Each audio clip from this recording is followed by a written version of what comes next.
In the winter of 1994, 11-year-old Nora Field vanished after boarding a substitute school bus during a citywide driver strike in Pine Hollow, Wisconsin. She was never seen again. No bus, no driver, no trace. But 30 years later, deep in the frozen woods, a buried vehicle was uncovered with one skeleton inside and a child's lunchbox still on the seat. This is the story of the wrong bus and what really happened that morning. Before we begin, if you're drawn to cold cases, hidden truths, and stories that leave you haunted, subscribe for more investigative true crime mysteries every day. On February 3, 2024, in Pine Hollow, Wisconsin, during a winter logging operation, workers discovered the buried roof of an old yellow school bus in the frozen soil. When authorities exhumed it, they found only one skeleton, an adult male still in a driver's uniform, and a child's red lunchbox marked with masking tape. Nora Field, Room 6B. On February 4, 1994, in Pine Hollow, Wisconsin, the school district sent the roll call just before sunrise. Due to the ongoing bus driver strike, students in the Pine Hollow Unified School District were to make alternate travel arrangements. Some parents drove their kids, others relied on carpools or last-minute favors. But in the working-class stretch of town known as Tiller's Grove, where most parents were already on the clock by dawn, kids figured things out on their own. That Friday, 11-year-old Nora Field waited on the corner of Finch Avenue and Alder Street, as she always did. Her boots stamped softly in the snow, the cold seeping through her thick socks. She tugged her purple hat tighter over her ears and glanced down the road. The usual bus, number 42, wasn't coming. They'd been warned, but Nora hadn't wanted to bother her mom, who'd pulled a double shift at the factory and barely slept. Her dad wasn't in the picture anymore, and walking the mile to North Briar Elementary meant crossing to icy overpasses and an unshoveled footbridge. Then she saw it, a yellow bus with fogged-up windows crawling slowly around the corner. Its turn signal blinked once before fading like a dying heartbeat. It was not the usual driver. The man behind the wheel wore a dark green jacket, not the school-issued windbreaker. He had a trimmed beard and glasses and didn't look up as the doors hissed open. Nora hesitated, but when the cold wind snapped at her backpack and the snow began to fall harder, she climbed aboard. Inside, the bus was dimly lit and quiet. Just a few other students sat scattered, kids she didn't recognize. Some were older, a couple younger. None of them spoke. The heater hummed low and hot, making the air feel thick. She found a seat halfway back, dropped her red lunchbox on her lap, and looked out the fogged window. The bus pulled away at 7:56 a.m. School Secretary Carol Minnie marked Nora Field absent. No one thought much of it. Back at the house, Nora's mother, Dana Field, was elbow-deep in conveyor grease at the packaging plant. She wouldn't get a break until after 2 p.m. at 3:20 p.m. when she arrived home and saw Nora's boots still missing from the porch rack. She assumed her daughter had gone to a friend's after school. By 5:30 p.m., that assumption cracked. By 6:15 p.m., she was dialing every parent she knew. At 7:02 p.m., she called the police. Officer Wyatt Kessler stood in Nora's bedroom that night, scanning the posters on her wall. Lisa Frank dolphins, a calendar with horses, and a handmade map of the school's lunch rotation. Everything was normal, lived in, no sign of a runaway. Her homework was finished. Her pillow still held the shape of her head. Kessler turned to Dana. "You're sure she left for school this morning?" Dana nodded. "I watched her from the kitchen window. She was wearing her purple hat and snow pants. I remember. Did she mention a ride?" "She said she'd figure it out. There was a strike. We talked about it the night before. I told her she didn't have to go." Her voice broke, but Nora's never missed a day. Kessler scribbled something in his notebook. "You said you saw her get on a bus." "I said I saw her waiting for one." Dana shook her head slowly. "But no bus. I don't know, I wasn't watching the whole time. I had to get to work." That sliver of time between 7:40 and 7:50 a.m. would become a black hole in the investigation. By Monday, flyers were up around town. Missing, Nora Field, age 11, last seen February 4, 1994. Height, 4 feet 9 inches. Weight, 84 pounds. Brown hair, green eyes. Wearing a purple knit hat, gray snow pants, and a black coat with pink lining. Beneath it, if seen, contact Pine Hollow PD at North Briar Elementary. The official story was that Nora never arrived. Teachers remembered the strike, the substitute buses, and the chaos of that morning, but no one recalled Nora specifically. No one saw her in the hallway. No one remembered her in homeroom. The substitute bus logs were incomplete, half-handwritten, some missing entirely. One log simply listed Route 12X. 7 students picked up, 0 dropped off. No signatures, no return information, no names. The week dragged on, then a month. Theories circled like buzzards. She ran away. She was kidnapped on foot. She never got on a bus. She was taken before that. But her lunchbox never turned up. Her boots were never found. Her purple hat, crocheted by her grandmother, was never spotted again. It was as if she'd been plucked from the earth entirely. 30 years later, a steel-toothed excavator clawed through frozen earth off County Road 18. The crew had been hired to clear dead trees and make space for new drainage pipes. No one expected to hear the shuddering clang of metal on metal. At first, they thought it was a buried trailer, a deer blind, or some old farm equipment. But when the dirt peeled away and a rounded yellow frame emerged, one of the younger workers recognized the shape instantly. "I think that's a damn school bus," he said. Sheriff Alina Mendez arrived within the hour. The scene was locked down, soil samples bagged, photographs taken. The bus's back end had been crushed inward, as if something heavy had been dropped on it decades ago. The windows were black with age, some still intact, others shattered. A medical examiner's team worked carefully to preserve the interior. What they found inside would reshape Pine Hollow's oldest mystery. In the driver's seat, a skeleton, still in a green jacket, mummified, slumped sideways, hands still on the wheel. On the third row, left-hand side, a red plastic lunchbox, with a peeling label, Nora Field, Room 6B, still zipped shut. Inside, a bruised apple, a Capri Sun pouch, and a folded permission slip for the North Briar Science Fair, dated February 7, 1994. But no child, no remains, no footprints in or out, no blood, no clothing, just the lunchbox, waiting.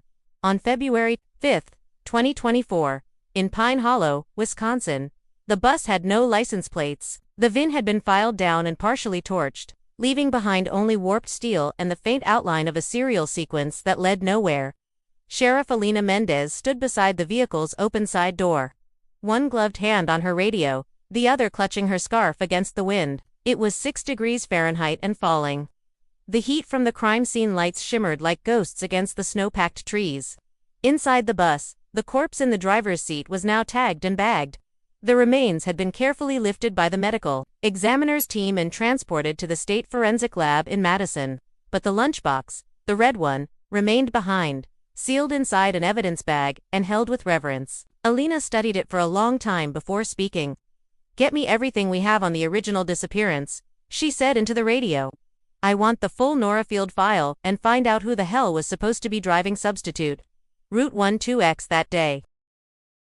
In the Pine Hollow Police Department evidence room, the case file was labeled number 9400212, Field Nora. It had sat untouched in cold storage for 28 years.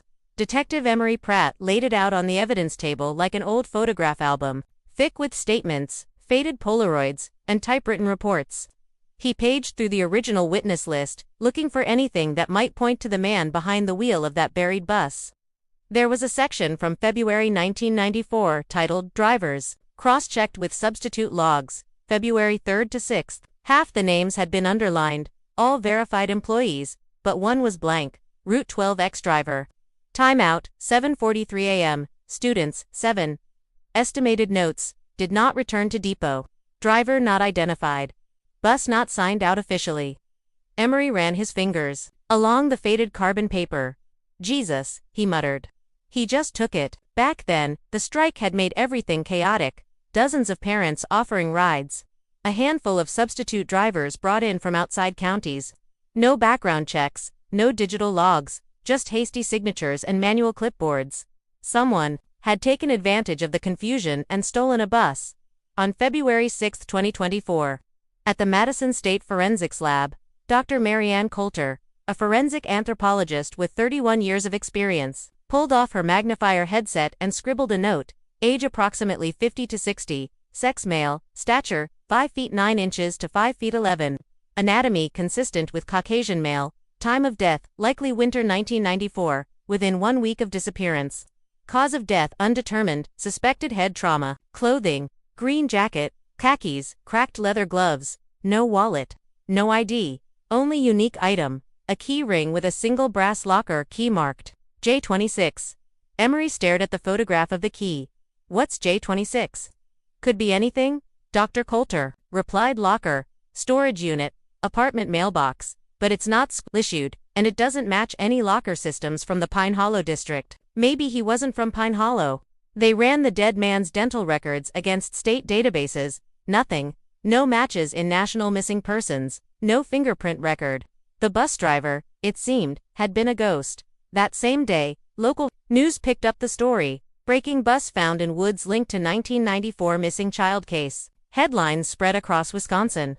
Dana Field watched from her one-bedroom apartment on the west side of town. Hands clenched so tightly around a coffee mug that her knuckles ached. She hadn't spoken publicly about Nora in over a decade. She stopped answering questions long ago. Grief had its own erosion process, and hers had carved her into a kind of permanent shadow. But seeing the lunchbox on screen again, her handwriting on the tape, unraveled something inside her.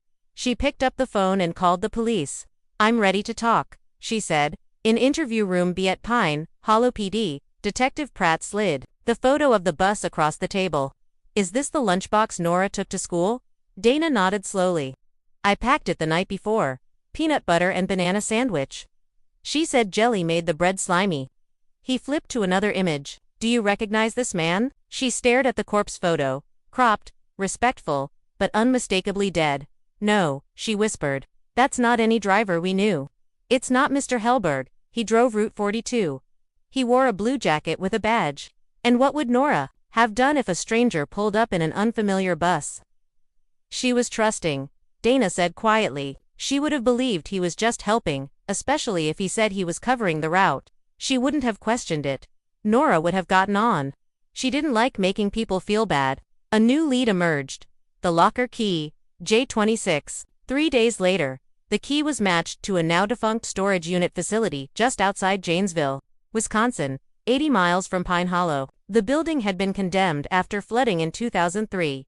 Unit J26 was listed under a fake name. Donnie Ray Schultz, paid in cash. The box had been untouched since 1995. With a crowbar and a warrant. Detective Pratt and Sheriff Mendez cracked the door open. Inside, a deteriorated twin mattress, stacks of VHS tapes and milk crates, a child's coat gray with pink lining, a newspaper clipping, missing girl, Nora Field, still unfound after 2 months, and a photo. Nora Field, 11, standing in front of the bus, smiling slightly, her lunchbox dangling at her side. Behind her, the man, glasses, beard, green jacket. His hand rested gently on her shoulder. The caption on the back read, in black marker, Day 1, she's perfect. On February 7, 2024, in Janesville, Wisconsin, the inside of the storage unit smelled like old wood, mildew, and time itself. Sheriff Alina Mendez stood just outside the rusted threshold, her breath visible in the morning cold.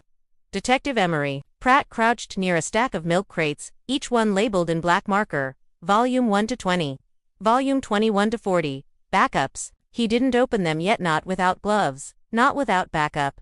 But the photograph in his hand already said too much. It was printed on glossy paper. The kind you'd get at a corner photo lab in the 90s. Nora Field stood in front of the yellow bus, her smile hesitant, as if unsure whether she was posing or being caught off guard. The most chilling detail wasn't the man beside her. It was the background. Thick evergreens, an unpaved clearing, no buildings, no street signs, a place out of bounds, a place meant not to be found by 10:30 a.m. CSU had arrived. The unit's contents were photographed, cataloged, and loaded into evidence vans. The mattress was removed last, stiff and rotted.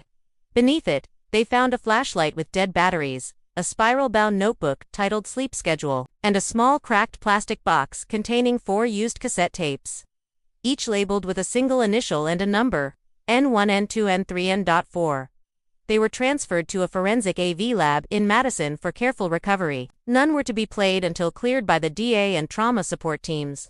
There was too much risk legally, emotionally, psychologically, but everyone already suspected what was on them. That evening, Detective Pratt and Sheriff Mendez returned to Pine Hollow to brief Nora's mother. Dana Field sat in the same apartment, older now, the walls lined with framed nature prints and a few dusty photos of a life long interrupted. She hadn't changed much in 20 years, Still stoic, still watchful, but the light in her had thinned. They didn't show her the tapes, but they showed her the notebook. Sleep schedule. Week 1. Nora wakes 6:02 a.m., lights off 9 p.m. cereal, apple juice, cold, not warm. No talking after 8 p.m. brush teeth, supervised. Movie time, reward, behavior.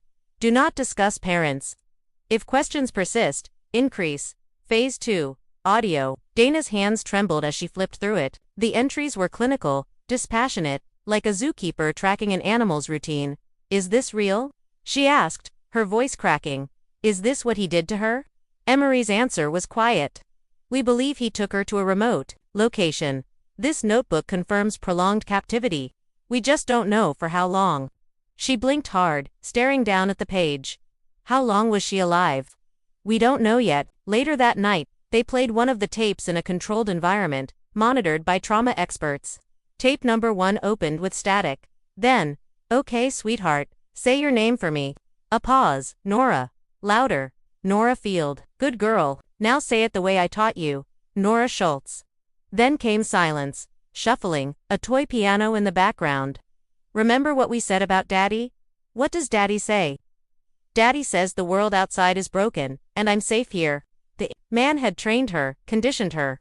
Over time, they'd find dozens more tapes, audio, and video documenting a pattern of grooming and control that spanned months, possibly years, and yet, no remains, no body, just the memory of her voice, confused, obedient, alive. On February 8, 2024, Sheriff Mendez held a press conference. We have officially reclassified the 1994 disappearance of Nora Field as a case of abduction and long-term captivity. We believe the perpetrator assumed the identity of a bus driver during the 1994 school strike and used that access to lure children. The only known victim at this time is Nora. The man found in the buried bus has not yet been positively identified. Evidence recovered from a storage facility indicates he kept Nora alive for a significant period of time. A reporter raised a hand. Is Nora still alive? We don't know, Mendez said.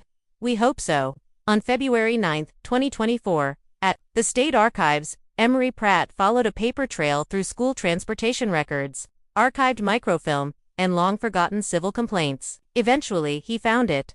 A letter dated January 1994 from the district's hiring office.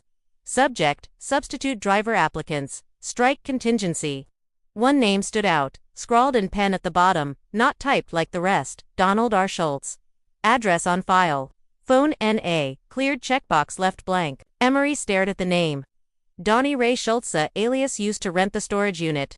He cross-referenced the name with DMV records. No license, no registered vehicle, no state ID. It wasn't just an alias. It was fabricated from the start. But the real shock came when they compared the photograph found in the storage unit with an unsolved case. From 1989, another missing child in Illinois, 5 years prior. In that case, a man matching the same physical description had been seen in the area driving a school bus that wasn't supposed to be there. That child was never found. So, who was Donnie Ray Schultz? Why did he die inside the buried bus? And, most terrifying of all, what if Nora wasn't his only victim? On February 11, 2024, in Monroe County, Wisconsin, the house didn't exist on any tax records. It sat 15 miles west of Pine Hollow, off a narrow gravel road that dead-ended in the woods. Aerial imagery showed nothing until 1995. Even then, the roof was barely visible, tucked beneath a pine canopy, camouflaged by design. But a tip came in from an unlikely source, a retired social worker named Margot Lent, now living in assisted care. I remember him, she said over the phone, her voice raspy with age. Said he was homeschooling a niece. Came into the county office twice, wouldn't fill out paperwork. Gave me a bad feeling. Said his name was Donnie something. Had these dark glasses.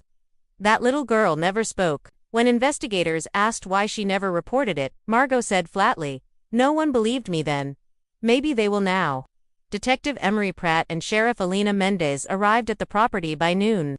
There was no mailbox, no driveway, just a rusting cattle gate and tire tracks long since softened by years of fallen pine needles. A posted no trespassing sign dangled from a nail, cracked in half by weather and time. The house, once white, was streaked with mildew. The shutters hung crooked. One of the front steps had collapsed inward like a broken rib. The door was locked, but the porch window had already been cracked, likely years ago. Inside, the air was stale and chemical thick. Pratt slipped on gloves. Mendez drew her flashlight. They stepped inside. The living room was a time capsule from 1994. A small TV sat on a wooden cart. Its VCR tray jammed open. Dust thick enough to write in coated everything. Cans of Chef Boyardee lined a shelf. Old newspapers stacked beside. A recliner showed headlines from the week Nora went missing. School district strike continues into second week. Mother files missing child report. Everything was intact, untouched, as if the man who lived there had expected to return. In the corner, a space heater was positioned beside a rotting mattress, too small for an adult. Crayon drawings were taped to the wall above it. One showed a yellow bus with big windows and a smiling stick figure holding a lunchbox. Above it, the words, "Daddy takes me to the trees." In the back bedroom, they found what they were looking for, a locked door, no knob, no handle, just a hole where the hardware used to be. The wood around it was newer than the rest of the frame, reinforced, maybe nailed shut. Mendez called in a CSU crew and waited. When the door was finally pried open, they found a sealed room, pink walls, a collapsed twin bed, shelves with long food, children's DVDs, plastic toys, a bucket with an old lid, a single ceiling light, broken. Everything was coated in dust, but beneath it all, evidence of occupation, tiny handprints on the walls, etchings in the baseboard. One read, "I miss outside." Another said, "Day 434. She was here," Mendez whispered. It wasn't just a holding space, it was a cell, and someone, presumably Nora, had kept track of the days. In a rusted metal bin beside the shelf, CSU recovered more tapes. This time labeled in pen, Project Blossom Phase 1, End Session 77, Behavior Mod Sechatres. Pratt flipped through a black binder found beneath the bin. Inside were typed pages held in plastic sleeves. Each part of a programmatic structure. Project Blossom, Developmental Conditioning Timeline, Age Threshold, 6 to 12. Environmental Control, Enforced Isolation, Social Redirection, Substitute, Parental Bonding, Reinforcement Protocols, Praise, Touch, Food, Audio Modules. Phase 2, The Outside is Broken. Phase 3, Special Girl, Special Role, Objective, Develop total dependency and emotional imprinting on the caretaker. Mendez looked up. This wasn't just about Nora. He was testing something or rehearsing it, Pratt added grimly. Back in Pine Hollow. At Dana Field's apartment, Dana clutched the printed report in her lap. The words blurred in her vision. Project Blossom, Developmental Phase 3, Parental Bonding. None of it made sense. And yet all of it explained what she had feared all along. That her daughter's disappearance had not been random, not impulsive. It had been orchestrated, a method, a system. Her daughter had been a case study in psychological captivity. On February 12, 2024, at the State Forensics Lab in Madison, the girl in the tapes was unmistakably Nora. Her hair grew longer between videos, her tone changed, her voice lost the childish lilt over time. "Can we go outside today?" "No, sweetheart, outside is sick. We're safe here, but I miss mommy. I'm your daddy now, say it. You're my daddy." The final video recovered from the house had no label. It showed Nora in a winter coat, standing just outside the pink room. She looked older, maybe 13 or 14. Her eyes were hollow. Her voice was barely above a whisper. "If someone finds this, my name is Nora Field. I think I've been here for a long time. I don't know what year it is. I used to live on Finch Avenue. I miss my mom. I think daddy's sick. He sleeps all the time. I'm going to try to get out." She leaned toward the camera, then whispered, "If this is the last one, I'm sorry." Then the screen went black. There were no other tapes, no further evidence of her escape, no trail, just that haunting final message. But for the first time in 30 years, the case had momentum, and for the first time, law enforcement believed something they hadn't dared admit before. Nora might still be alive. On February 13, 2024. In Jefferson County, Wisconsin, the footage was grainy, black and white, and nearly overlooked. A gas station attendant named Joel Renshaw was reviewing archived security clips after a routine burglary. When something in a 2012 folder caught his eye, a girl's face. He couldn't explain it at first. It wasn't suspicious, just unsettling. The way she glanced toward the ceiling camera. The way her body stayed unnaturally still, and the man beside her, older, bearded, hand firm on her shoulder, kept whispering into her ear while she never spoke. Renshaw paused the video. There was something wrong about it.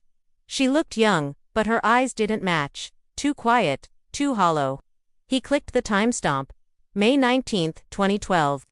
3:47 p.m. Then he called the sheriff's office at 4:02 p.m. on February 13, 2024. Detective Emery Pratt watched the clip in silence. The gas station was just off Highway 26 in Jefferson County, roughly 90 miles from Pine Hollow. The footage showed a man, late 50s, glasses, short beard, guiding a girl, roughly 15 or 16, into the shop. He purchased motor oil, 2 water bottles, and a pack of batteries. The girl stood behind him, stiff. Her coat looked borrowed, oversized. Her hair was long, matted, parted down the middle. Her face was partially visible. Joel paused it. That's the frame that made me call. She looked right at the lens. You see it? Mendez leaned forward. Zoom in. He did, slowly, carefully. The girl's eyes locked with the camera, one iris slightly darker than the other, a detail from the original missing person report. Emery whispered, "That's Nora." They compared the footage to the final video recording found at the farmhouse. Eyebrow arch, nose shape, scarring on the left cheek from a childhood bike crash noted in her pediatric file. It was her. Nora had been alive in 2012. The man with her wasn't Donnie Ray Schultz. He was too young, smoother skin, different gait, taller. Sheriff Mendez froze the screen. If that's not Donnie, who the hell is that? On February 14, 2024, at the FBI field office in Milwaukee. With state lines potentially involved, the FBI joined the case. Special Agent Lucas Dyer, specializing in child trafficking and long-term abduction profiles, was assigned to consult. He studied the footage, the project notes from the Blossom binder, and the full timeline of Nora Field's disappearance. This isn't random, he said. This man, whoever he is, was part of the infrastructure, not just a buyer, a handler. He drew 2 circles on the whiteboard. Circle A, Donnie Ray Schultz, original abductor, 1994. Circle B, unidentified, male, seen with Nora, 2012. Then he connected them with a question mark. Project Blossom wasn't the work of one man. It was an operation. On February 15, 2024, backtracking the video. The clerk who was working the day the tape was made 12 years ago was tracked down.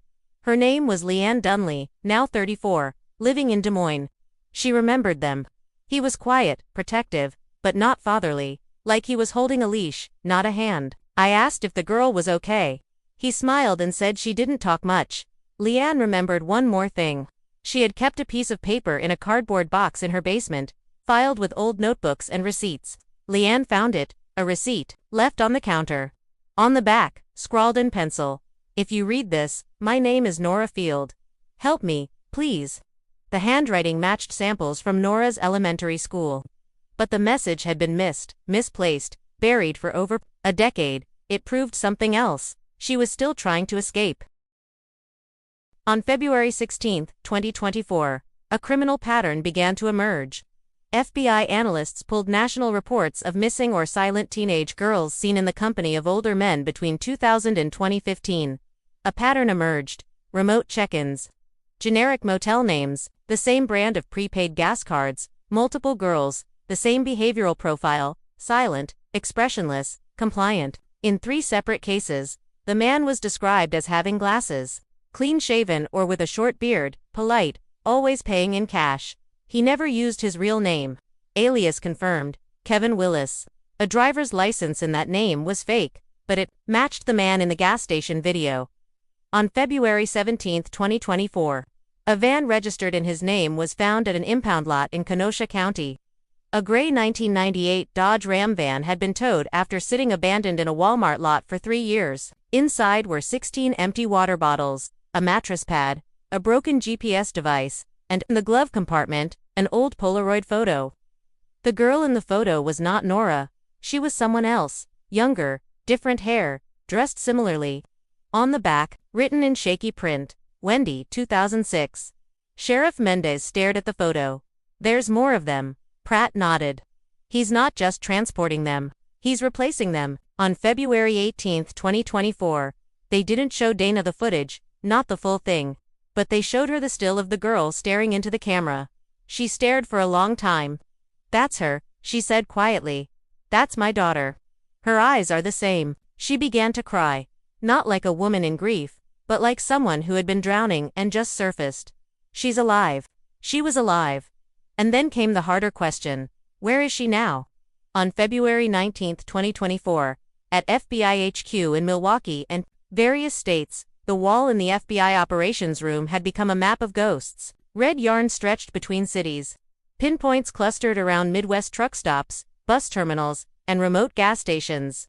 Faces blurred, pixelated, young lined the top of the board like mugshots of the missing. Special Agent Lucas Dyer stood with a marker in his hand, reviewing the latest additions. They now had 7 girls, 7 who fit the pattern. Each had been spotted once, just once. Brief grainy footage. Store receipts, witness descriptions. Always accompanied by a man resembling the one now identified as Kevin Willis. The alias used in the 2012 footage with Nora Field. Each girl had similar traits, aged 11 to 16, compliant behavior, visibly coached silence. Minimal interaction with surroundings, matched only by a single sighting before disappearing entirely. They weren't just missing, they were being moved. And one, Nora, was the key to understanding all of them. Victim profile number 1. Wendy, 2006, Cincinnati, Ohio. Last seen at a rest stop off I-74. A witness reported seeing a quiet girl eating from a Ziploc bag while a man pumped gas. The van's license plate was smudged with mud. Security footage, later retrieved, showed the girl staring at the window of a vending machine for almost 4 straight minutes. No match was made at the time.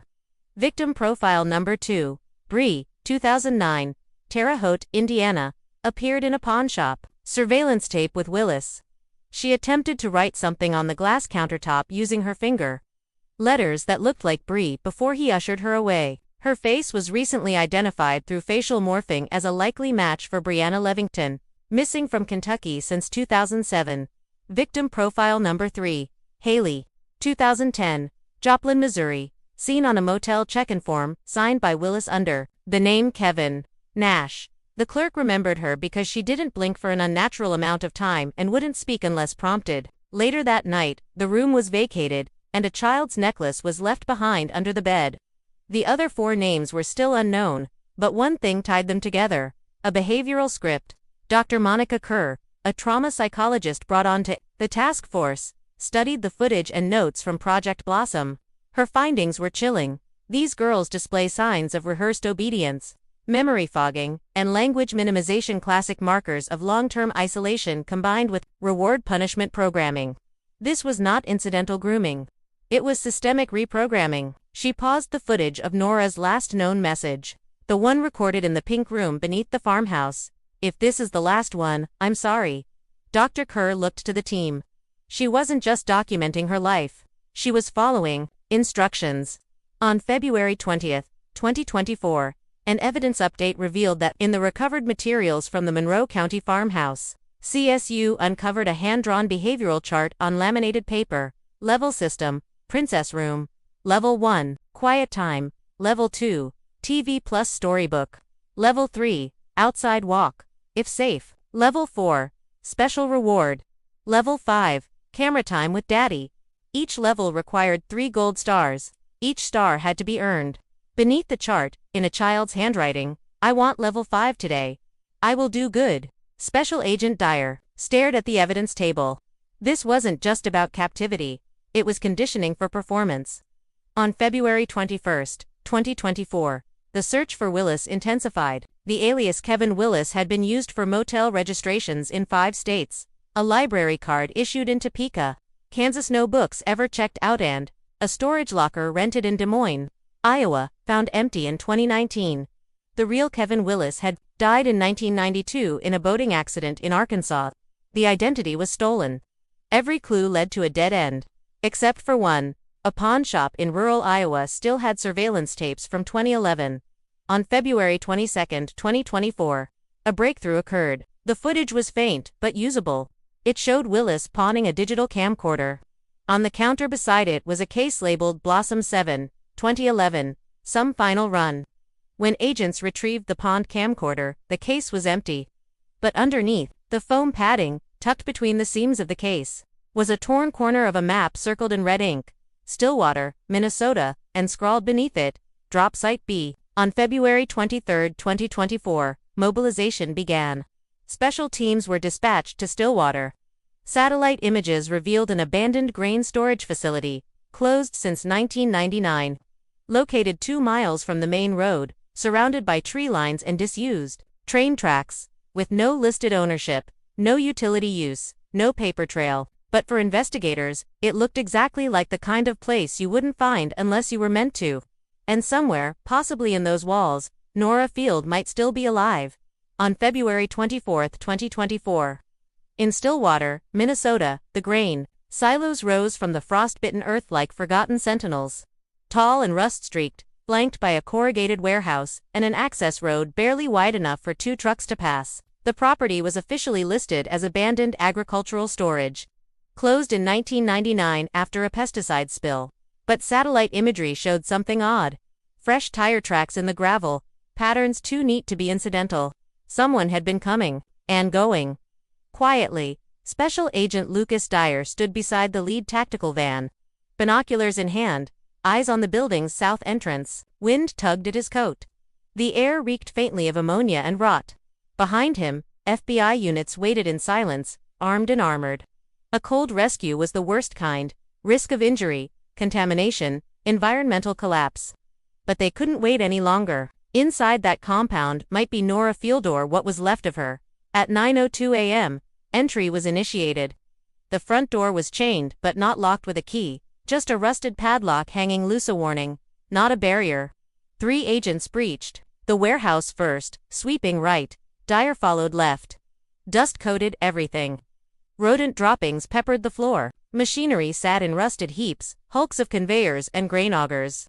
Old bags of soybean meal lay burst in corners like decaying lungs. But then they reached the interior office. A plywood wall divided it in 2. One side was open.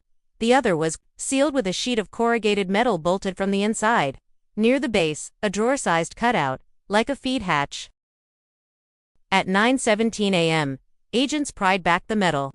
The hinges groaned but gave way. Inside, a cot with pink bedding, child-sized, a portable DVD player, 3 empty water jugs, a camping toilet, a single bare light bulb hanging from a wire. And, against the far wall, a girl. She sat curled up, knees to chest, wearing a fleece pajama top with unicorns on it and an oversized hoodie. Her hair was tangled past her shoulders, her limbs thin, her skin pale but intact. At the sound of boots on concrete, she squinted into the light. "Are you the test?" she whispered.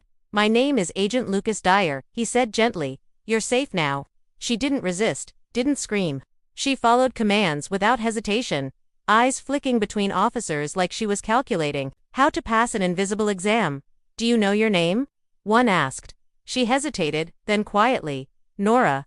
"Your full name." A pause, then whispered, "Nora Field." At 9:43 a.m., M's evaluation began outside, under a warming tent. Nora sat on a folding chair, wrapped in heated blankets.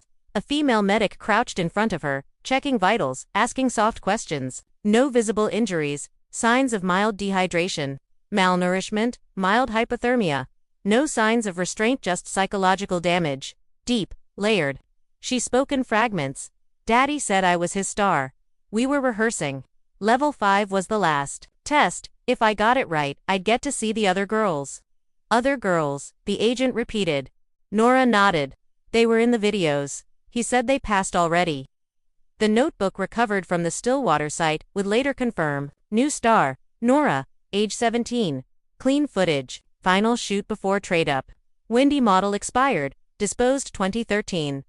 Brianna failed compliance test. Reassigned. One line chilled them all. Replacement found ETA. 1 week. Girl from Arkansas Fairgrounds. Whoever Nora had just replaced, whoever was being trained to take her place, was out there now. And the man known as Kevin Willis was nowhere to be found. That night, in Pine Hollow, Wisconsin, Dana Field stood on her front porch, fingers trembling against her mouth as an unmarked SUV rolled up the drive. The back door opened. The girl stepped out, tentative, smaller than she looked in the news photos, older in the eyes. "Mom?" she asked. Dana broke. She ran barefoot through the snow. They met halfway, collapsing into each other, sobbing, neither speaking a word. For the first time in 30 years, Dana held her daughter again. For the first time since the strike morning of 1994, Nora Field was home. From February 25 to 28, 2024. In Pine Hollow, Wisconsin, Nora Field hadn't slept in a real bed for almost 3,000 nights. The mattress at the trauma recovery clinic was firm and sterile, but it didn't sag or smell like mildew. There were no hidden cameras, no bolted hatch in the door, no behavior chart tacked above her pillow. And still, for the first 3 nights, she didn't close her eyes for more than 10 minutes at a time. When the staff turned off the lights, she flinched. When someone opened a door without knocking, she startled. When she saw her own reflection in the bathroom mirror for the first time, she whispered, "She looks like me, but older." On February 25, during the initial evaluation, Dr. Monica Kerr sat across from her in a quiet windowed room. The walls were pale green, soft, intentional. Nora wore a zip-up hoodie 3 sizes too big and gripped a stress ball shaped like a cat. "Do you remember your mother?" "Yes." "What do you remember about the day you disappeared?" Nora looked down. "I was waiting for the bus. The regular one wasn't coming. He said he was filling in, that there'd been a mix-up. He opened the door and said, 'North Briar, room 6B. That was my room. I thought he worked for the school." Her voice cracked like paper. "He gave me fruit snacks." On February 26, a media storm erupted. By now, the country knew her name again. Nora found alive after 30 years. Daughter missing since 1994, reunited with mother. Inside the mind of the girl who got on the wrong bus, news vans lined the snowy roads near Pine Hollow. Every outlet wanted the first quote, the first photo, the exclusive with the girl who survived the princess room. But the FBI held the perimeter tight. Nora had survived enough. On February 27, mother and daughter were together again. Dana Field was allowed to visit for a supervised hour. She brought photos, a stuffed cat named Mossy from Nora's old bedroom, and a strawberry yogurt drink Nora used to love. They sat at a plastic table, not knowing how to begin. Dana tried. "First, you like these?" she said, nudging the drink across the table. Nora nodded. "He used to bring those sometimes." He, not the first man, the second one with glasses, the one who made the tapes. She didn't say his name. She said it like you'd say a curse. The moment broke when Dana pulled out the photo of Nora's old bedroom. "I left it the same for years, just in case." Nora stared at the image for a long time. "The pink curtains," she whispered. "They're still there. He made the fake room look like that same wall color, same blanket, but not the light. He never got the light right. It was always too yellow." Tears welled up in Dana's eyes. "You remembered." Nora said nothing, but she reached across the table and took her mother's hand. On February 28, during a forensic interview, Detective Emery Pratt and Sheriff Alina Mendez sat in on the recorded session with FBI child interview specialists. "Do you remember what he called the place where he kept you?" Nora nodded. "The princess room." "Did he ever mention why?" "He said it was made just for me. Because I was special, because I passed the test." "What test?" "I didn't cry the first night." "Were there other girls?" Nora's jaw clenched. "Yes, but they didn't stay long." "What happened to them?" "They failed." "Failed how?" Silence. "Then, they talked too much, or they asked about outside." He said they weren't ready. She named 3 names, Wendy, Bree, Haley. They were just like her, except they never made it home. That night, off the record, as the sun set behind a frozen lake, Dana watched Nora draw on a sketch pad the clinic had given her. She was sketching the bus, the wrong one, from memory. "He said I got on because I was obedient," she muttered. "He said that made me a good candidate." Dana crouched beside her. "You didn't do anything wrong, sweetheart, but I didn't scream. You were 11. I got on the wrong bus." "No," Dana said gently, pulling her close. "He drove the wrong bus. You just wanted to go to school." Outside the recovery center, armed officers stood under the floodlights, scanning the tree line, because somewhere out there, the man known as Kevin Willis was still free, still watching, and possibly still collecting. On February 29, 2024, in Des Moines, Iowa, and Pine Hollow, Wisconsin, it started with a mislabeled evidence box in Des Moines. In the basement of a municipal records facility, A junior archivist sorting outdated cold case materials stumbled upon a battered cardboard box labeled Unclaimed Property, 2016. Inside, a rusted tin lunchbox, 2 VHS tapes in unmarked plastic sleeves, a receipt from a storage facility paid in cash under the name Kevin Willis, and one photograph: a young girl standing beside an open van, smiling awkwardly, flanked by a man with glasses and a thick beard. She wasn't Nora. She looked about 13, dark hair, pale eyes. In the background, open plains and a billboard advertising the Des Moines County Fair. July 2011. The archivist called the state police. On March 1, 2024. At the FBI field office in Madison, the 2 tapes were carefully digitized. The first was labeled, after the fact, by the analysts, Unknown Subject, Blossom 9, Tape A. It showed the girl from the photograph, sitting in a sparse room, lit only by a desk lamp. She wore the same yellow hoodie from the picture, and her voice was hushed. "My name is Leah. I live in the van now. Daddy says I'm being reshaped. He said my real family didn't want me, but I know that's not true." She looked off camera. "If someone finds this, please tell them I didn't want to leave." The second tape was worse. It showed her performing obedience drills, reciting affirmations, answering prompts, using coded phrases like, "I am safe. The world is sick. I'm not broken. I belong here." At the end, the man's voice, Kevin Willis, spoke from behind the camera. "You're almost ready, just like Nora was." Confirmation. This was another girl, another victim. And she had been alive at least 5 years after Nora disappeared from the Stillwater silo. There was no record of any missing girl named Leah matching that photo in 2011. On March 2, 2024. In Nora's interview room, they showed Nora the digitized stills from the tapes. Carefully, gently. When she saw the girl's face, she stopped, breathing for a full 5 seconds. "That's Leah," she whispered. "She was in the room across from mine in Missouri, I think. We never talked directly. He said we'd contaminate each other's progress." "What happened to her?" Nora shook her head. "One day she was just gone." "Did he say why?" "He said she got curious." The phrase made my stomach turn. Curious, it meant disobedient. It meant disposable. On March 3, 2024, the composite profile was updated. Kevin Willis's behavioral profile was now more than a theory. It was a systematic modular program, an evolving architecture of captivity, isolate, reprogram, record, discard, or trade when emotional compliance fails. The tapes weren't trophies. They were products. Some were labeled cleanly, others shoved into abandoned lockers or storage units.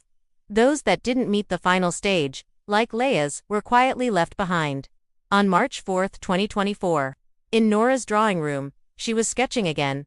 The inside of the bus, the window in the silo. A girl with dark hair behind a vent grate peeking out. Dana asked softly, "Who's that?" "That's Leah. You remember what she looked like?" "Yes, I used to draw her after lights out so I wouldn't forget." A pause. "She liked humming." "He hated humming." Later, Nora gave one of the sketches to Dr. Kerr. On the back, she had written, "I wasn't the first. I wasn't the last." On March 5, 2024, the FBI task force expanded. With the Des Moines tapes authenticated and linked to Kevin Willis, the Bureau issued a national directive, Active Serial Predator Targeting Pre-Adolescent and Adolescent Girls under the framework of fabricated educational captivity. Suspect, operational from the 1990s through at least 2017. Current status, unknown. Believed to have trafficked at least 7 confirmed victims across state lines. A full database was opened for all girls with partial names. Sightings matching behavioral conditioning patterns, abandoned footage, or evidence mentioning Princess Room. Level 5, or Project Blossom. They were no longer chasing a man. They were chasing an invisible institution. On March 6, 2024, a new name surfaced from Colorado. An anonymous tip arrived. A woman cleaning out her father's attic found VHS tapes with unlabeled white spines and a black notebook. One tape contained the words Princess Room, Trial Phase, Lisa. 1995. In the background of the tape, a girl, maybe 8 years old, hair pulled back, dressed in a pink t-shirt, crying. The man beside her was younger, clean-shaven, no beard, yet it was Kevin, younger than when he took Nora, older than the Missouri tape. The pattern stretched further back than anyone realized. Lisa, ka 1995, Nora, 1994 Leah, 2011, Wendy, Bree, Haley, unknown ranges, unidentified, ongoing, each name a bookmark, each tape a sealed page in a playbook of control. They hadn't found all the tapes. They hadn't found all the names. But now they knew what they were looking for, and Nora was finally speaking freely. From March 7th to 10th, 2024, in Joliet, Illinois, and FBI HQ, in Milwaukee.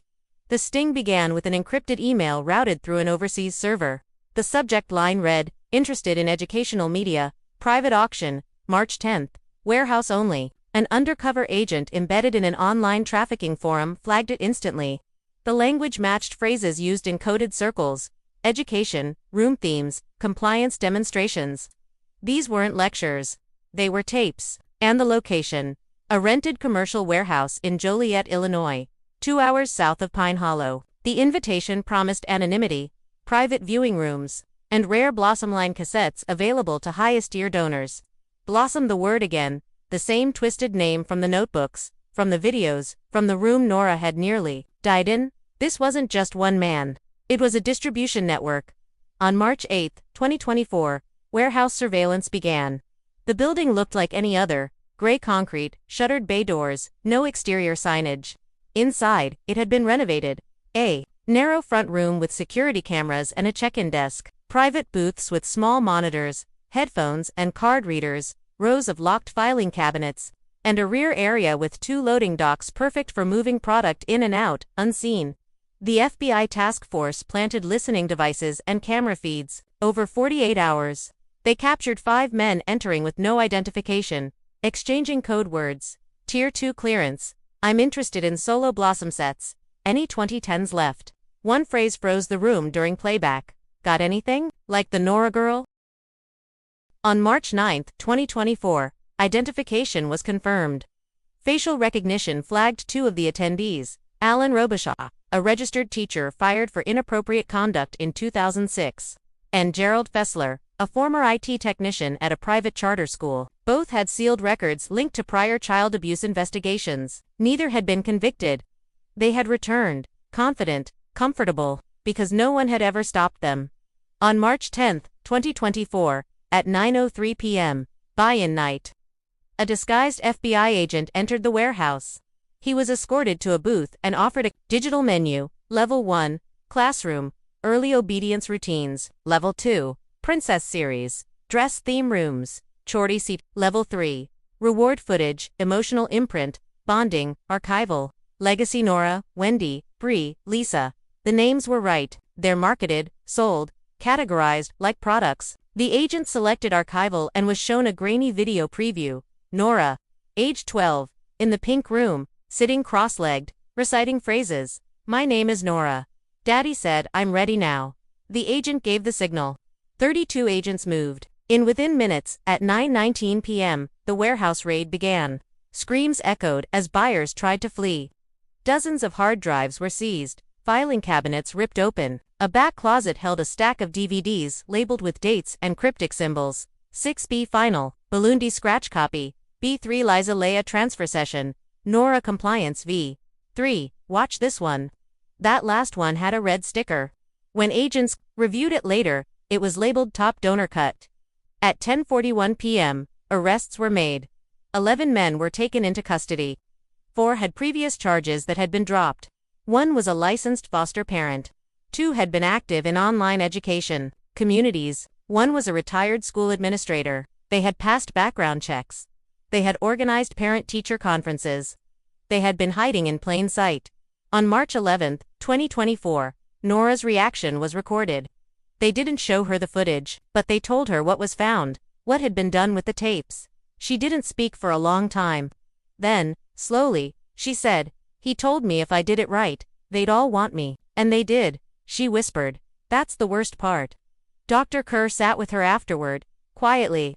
"You were never to blame, Nora. You were just a child." Nora shook her head. "Then why did they keep choosing me?" On March 12, 2024, evidence was confirmed. The warehouse haul included 386 digital files, 61 VHS originals, handwritten buyer logs with coded symbols, transaction records for over $400,000 in video donations, audio clips used to train victims, including obedience music and daily compliance tracks. On one file folder was a note: Nora, best compliance subject to date. Repeat her routines for others. She hadn't just been a victim. She'd been the template. Now she was the key to dismantling the entire network, but the man who built it, the one who took her in 1994, was still out there. From March 13 to 16, 2024, nationwide, the man known as Kevin Willis had left no digital footprint, no bank accounts, no tax returns, no valid driver's license. Every ID linked to him: Kevin Nash, Darren Lewis, Harold Witt, Nathan Brisk, traced back to stolen or deceased individuals from small towns across the Midwest. Every alias had one thing in common: it was tied to a school, a district, or a childhood name. He had lived in the gaps between records, carefully, deliberately. He didn't exist on paper, but he existed on tape.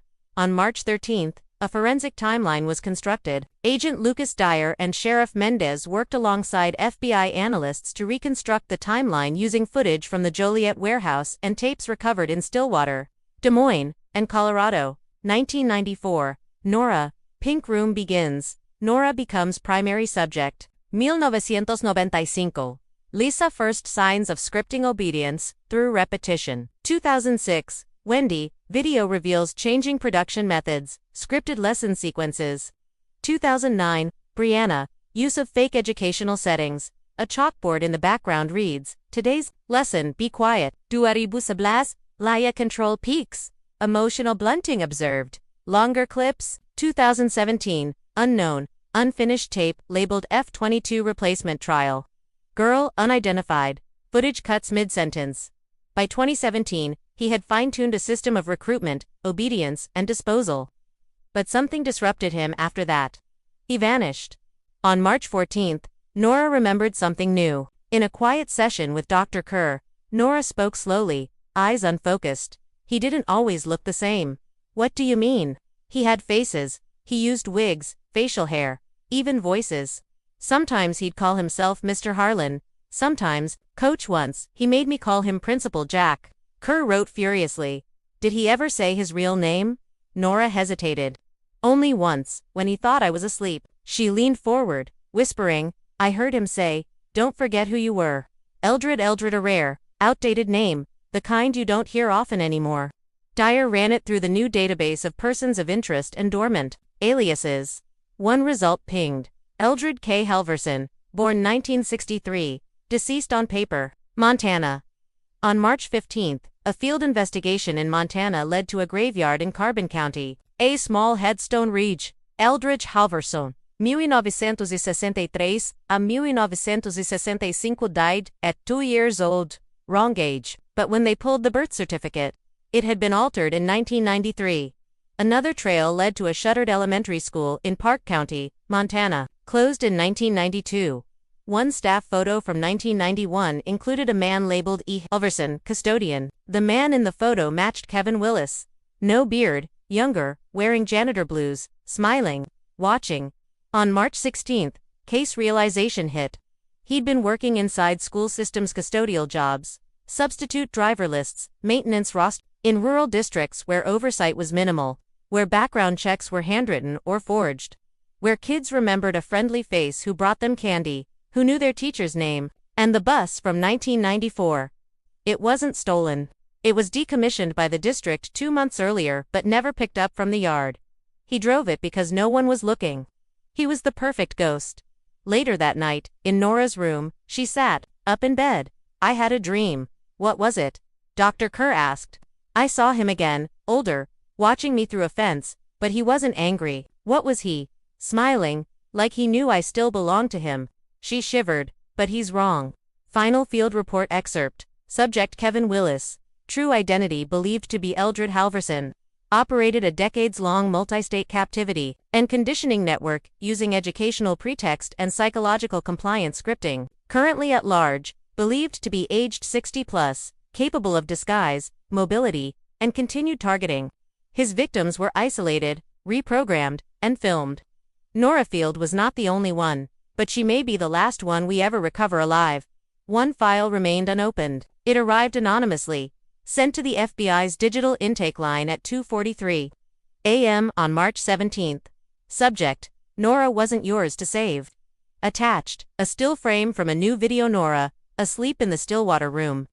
Timestamped August 4, 2022. He had returned. He had watched her sleep again, just 2 years ago. He was still close, still active, still hunting. From March 17 to 20, 2024. In Pine Hollow, Wisconsin, and an undisclosed location, Nora stared at the photo. It was grainy, time-stamped, and unmistakable. She was asleep on the cot in Stillwater, wrapped in the pink blanket, her face slack with exhaustion, her hair matted at the crown. The image hadn't come from any of the seized tapes. It was new, dated August 4, 2022.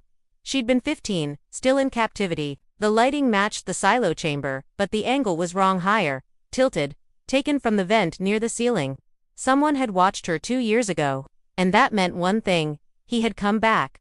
On March 17, an emergency relocation occurred. The FBI moved Nora and Dana Field to a secure safe house outside Madison. The farmhouse in Pine Hollow was too exposed, too familiar. Nora didn't speak for hours during the transfer. Not until they passed a burned-out billboard on the highway that once advertised Bryan County school bus safety. She pointed at it quietly. "That's where he parked the first night. You remember?" "I remember everything." On March 18, a psychological threat assessment was conducted. Dr. Kerr updated Nora's trauma risk level to persistent retriggering despite physical safety. She suffered hallucinations, auditory echoes of past commands, chronic hypervigilance, and identity confusion. Worst of all, she no longer trusted her own freedom. "If he took me once," she said, "what's stopping him from doing it again?" Nora's journal. Entry number 1. "They think I'm healing, but it's not healing if the wound is still open. It's just bleeding slower.